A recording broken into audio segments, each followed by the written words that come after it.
Hi, everyone. I'm your host, Patty Giarrusso, and this is Let's Talk Pets on Society Bites Radio. Today, we welcome back to the show BRIGID WASSON, who is the president of Mission Reunite and also a really awesome blogger on First Street Pets. And today, we wanted to talk about the tools to find lost cats using security cameras. Security cameras are something that are not really a very expensive tool to use, but a very handy tool to use.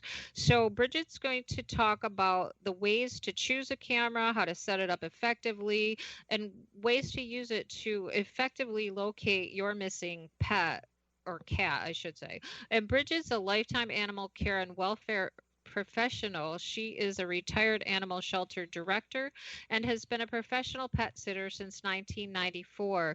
She is the president of Mission Reunite, a nonprofit dedicated to missing pet recovery and prevention. And Bridget works to educate and engage animal shelter leadership, staff and volunteers, and their rescue partners, along with pet sitters, veterinarians, and other animal care professionals for community-wide solutions to animal welfare issues. And along with her work at Mission Reunite, Bridget writes and shares life-saving information and tips through her First Street Pet blog and Facebook page. Welcome to the show, Bridget.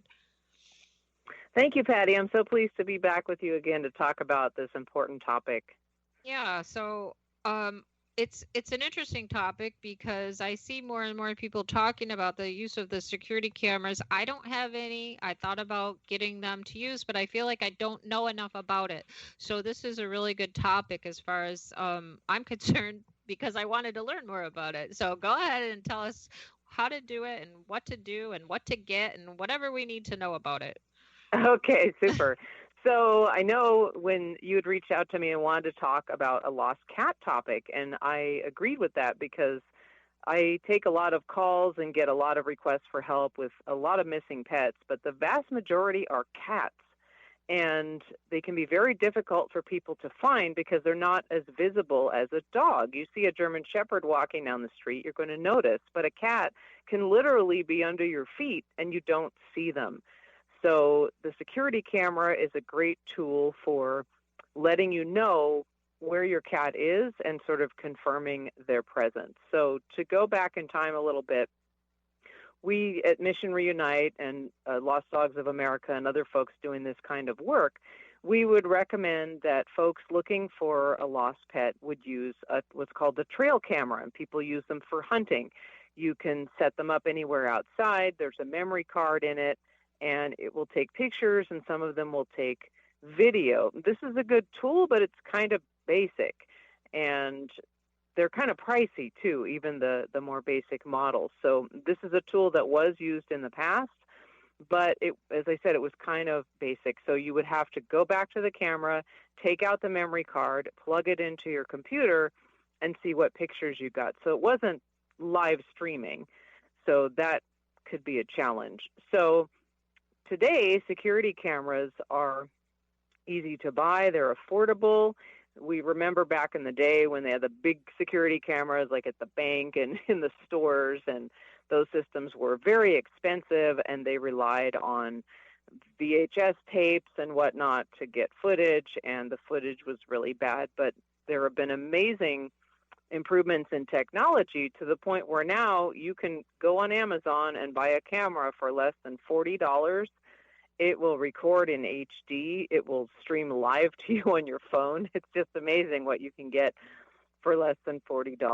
So this is why today I recommend this tool for a lot of people for finding a missing cat. Now, you asked about choosing one or when this is appropriate. So I think this is the most important thing to start with is when is this the right tool? Because there are a number of tools. And this is the most appropriate tool when you haven't had sightings of your cat and you don't know where your cat is, but you suspect he may be nearby, or you've had sightings, but you haven't seen a picture or you haven't seen any proof yourself. So, for example, I've seen situations where someone's cat was actually on their property, in their front yard, in their backyard, walking around the house, but never at a time when the owner would see them. So setting up the camera to actually get footage tells you my cat is actually still on my property.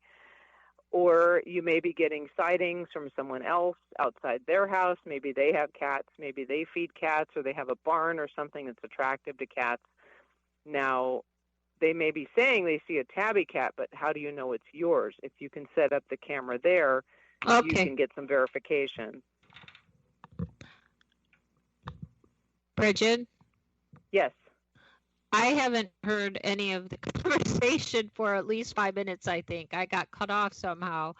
So I'm sorry if you've just been talking. Oh, that's okay. I was kind of at a stopping point. Okay. Yeah. Katie, I hear you. Okay. Okay. Okay. Oh, dear. Okay. Yeah. Okay. Okay. Yeah. And then you can just splice it together.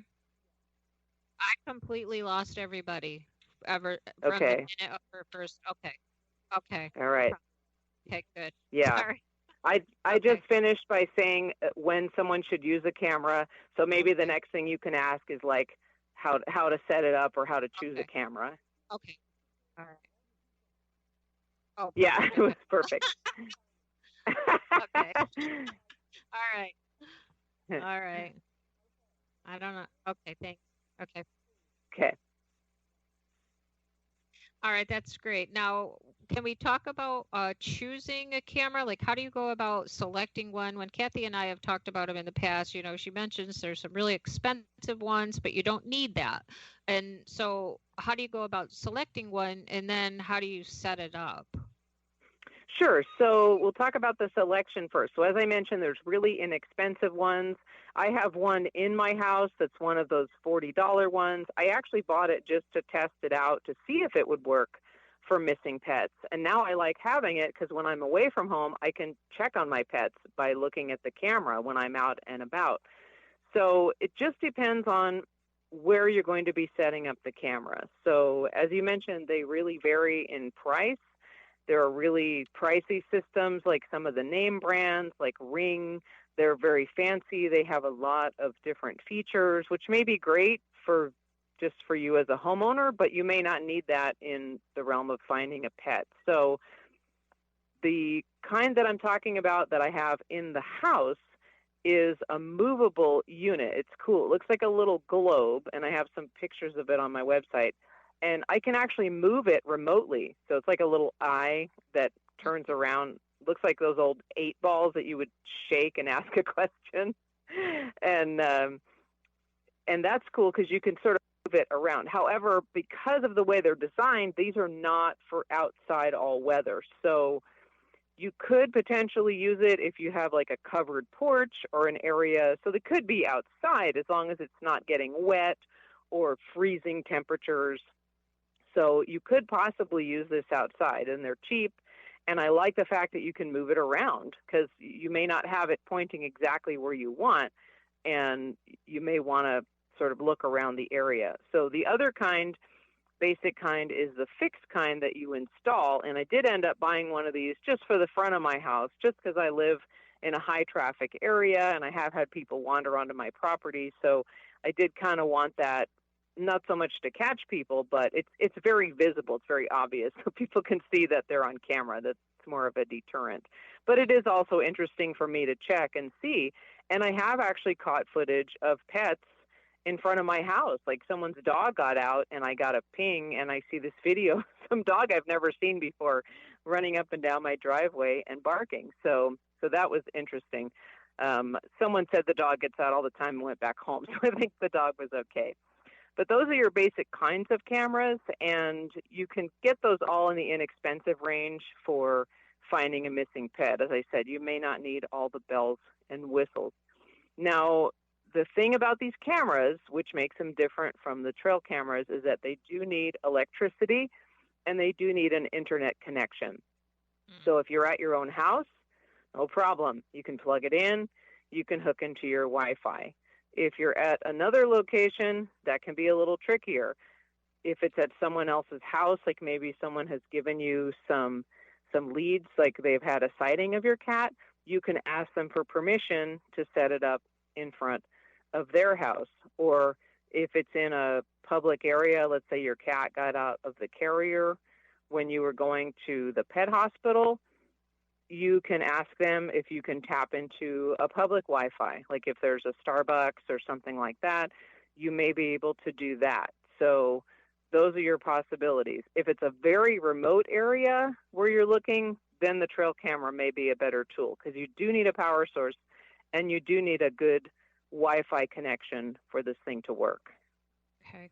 Now, did you specifically, or do you specifically think that for it to be the most reliable or the best choice, would you want one that has the motion detector? So I heard you say you got pinged. What do you mean by that? Yes, so they do have, even I have the cheapest ones. My inside and outside camera are the same brand, and they can send you a push notification or a text when there is motion detected. So obviously the one in my house I don't have set up like that because my animals are walking around all the time. It would ping every minute.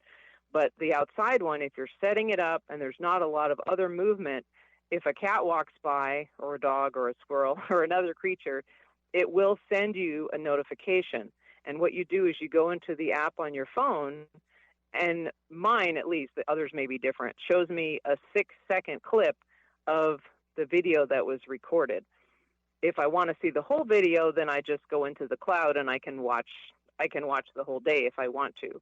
But it will ping me if there's a motion. So that's super helpful if you're setting it up and you don't want to watch 12 hours of footage.